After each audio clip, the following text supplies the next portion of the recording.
Welcome to Lowcountry Lowdown. I'm Lindsay Hausman. Many Beaufort County private schools are back in session this week. On Monday, students in the Beaufort County School District will head back to class. Whether you're taking your kids to school or sharing the road with those who are, here are some things to keep in mind. Consider leaving a few minutes early to account for heavier traffic. Buckle up and reduce distractions. Be ready to adjust your speed when you see a bus stop, or school zone. Leave plenty of room for others to safely cross the road, and expect more stop-and-go traffic around drop-off and pickup areas. When it comes to school buses, when you see them with their flashing lights on, slow down and prepare to stop. When on a two-lane road, vehicles traveling in either direction must stop for a school bus. On a four-lane road, vehicles must stop when traveling in the same direction as the school bus. Of course, opposite traffic should proceed with caution. Passing a stopped school bus not only puts kids at risk, but it can cost you money, points on your license, and even jail time.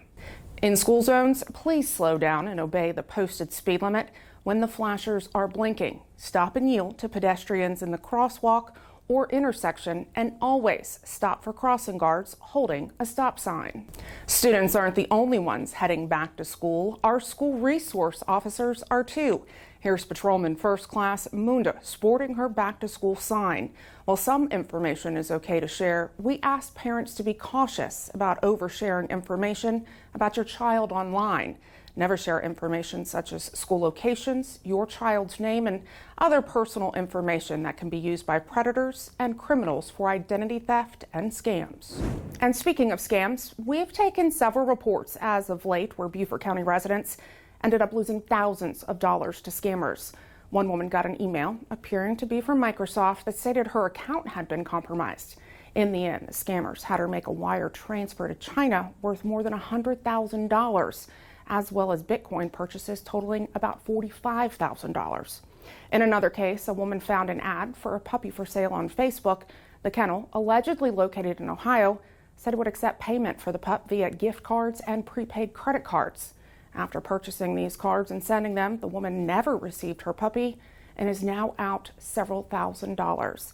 Now, more often than not, victims of scams never get their money back. That's why members of our agency continually educate the public so they don't fall victim to scammers.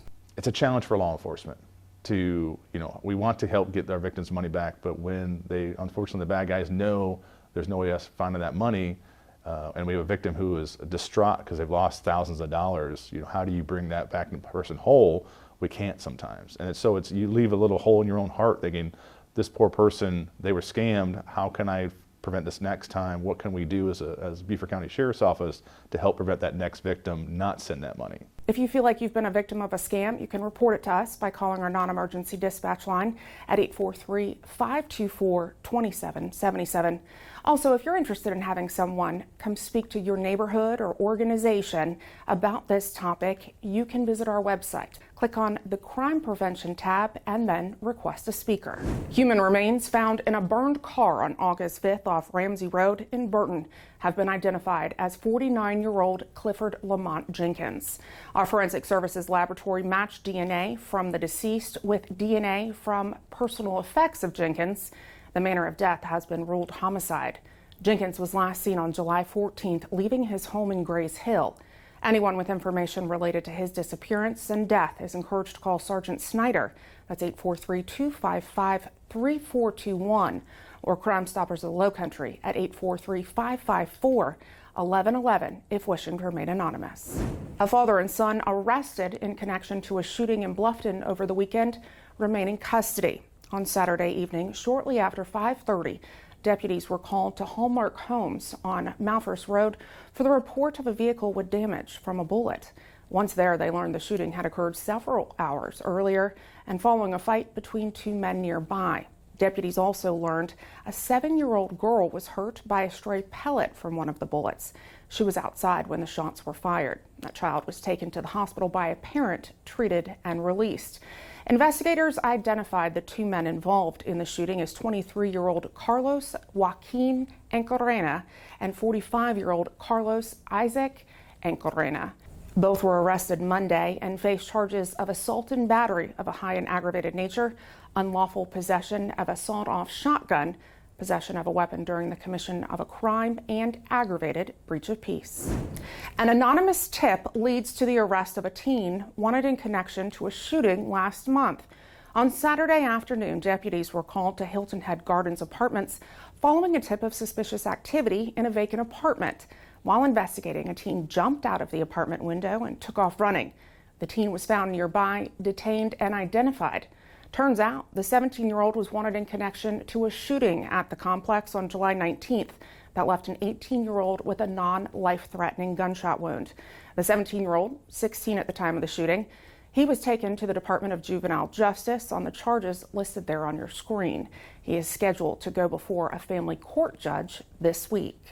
We truly appreciate all the tips that we receive and thank the person who submitted this tip that led to the teen's arrest.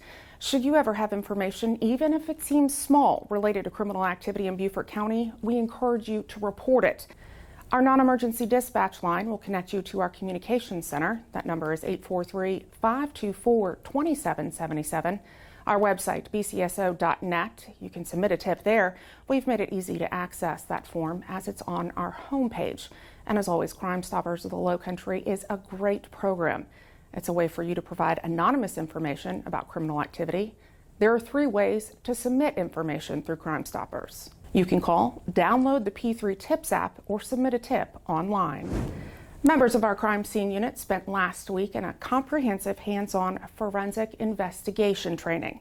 The 5-day course, hosted by the Beaufort Police Department, covered advanced methods of identifying, recording, processing, and preserving various types of evidence found at crime scenes. Everything from fingerprinting to firearms and biological evidence such as DNA.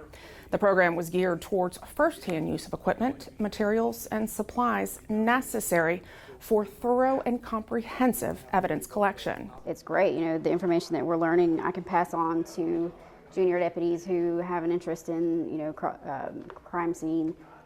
It's not just crime scene, it's anybody can do this. Being a new crime scene tech, it's great being able to go to training like this because I'm learning about all the capabilities that we now have. I'm now being trained on a lot of what I assumed were simple tasks are actually a lot more complicated than I thought, and I'm learning how to apply them into actual crime scenes now. Please join us in welcoming our newest deputies to the Sheriff's Office. We are thrilled to have you on our team. Also, please join us in wishing K9 Pridwen a very happy 2nd birthday. It's his birthday today, and he joined us earlier this summer and is partnered with Sergeant Swineheimer. Pridwen is a German Shepherd who is trained as a dual-purpose patrol canine, both detecting and protecting.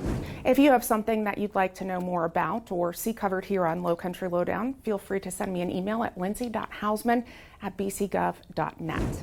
As always, follow us on all of our digital and social media platforms. It's a great way to stay engaged and stay in the know. Thanks for watching this week's episode. We'll see you next week. Stay safe.